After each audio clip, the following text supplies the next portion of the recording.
Welcome back to Rick's Reflections, where we take a look at the upcoming Sunday Gospel reading and see how it applies to our lives today.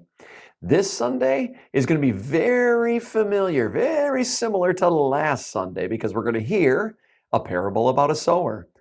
This one's a little different, though, as last week's was about the good news being spread among all different types of soil. This one is going to focus in on why God allows the weeds to grow up with the good grain.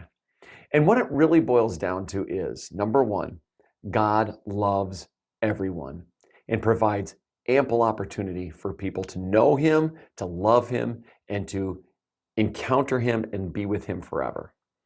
Number two, it also deals with us as people of faith. I don't know about you.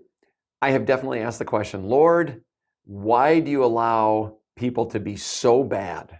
Why do you allow people in this world who don't know you, don't care to know you, don't love you, curse you? Why do you allow all that? Why don't you just clean that all up and then we can all praise you together and life is great?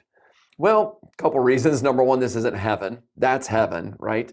But also, the bigger thing is, I, again, doing that, judge people.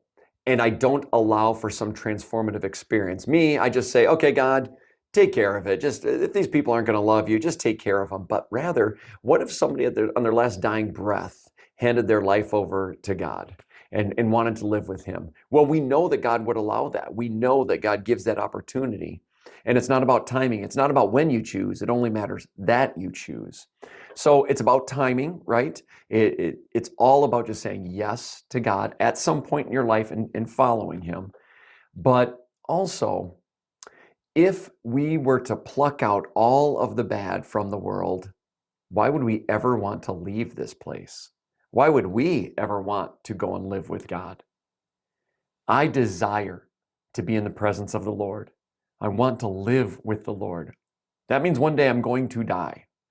And I pray for myself, I pray for you, that when we see Jesus face to face, He opens His arms and says, well done, my good and faithful servant.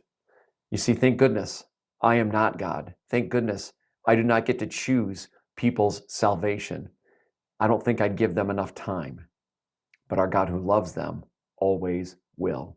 If you know somebody who needs to know the Lord, pray for them. Even if they're your enemy, pray for them. They need to encounter Christ. Don't give up on them because God hasn't. Thank you so much for joining us. We look forward to seeing you next time on Rick's Reflections.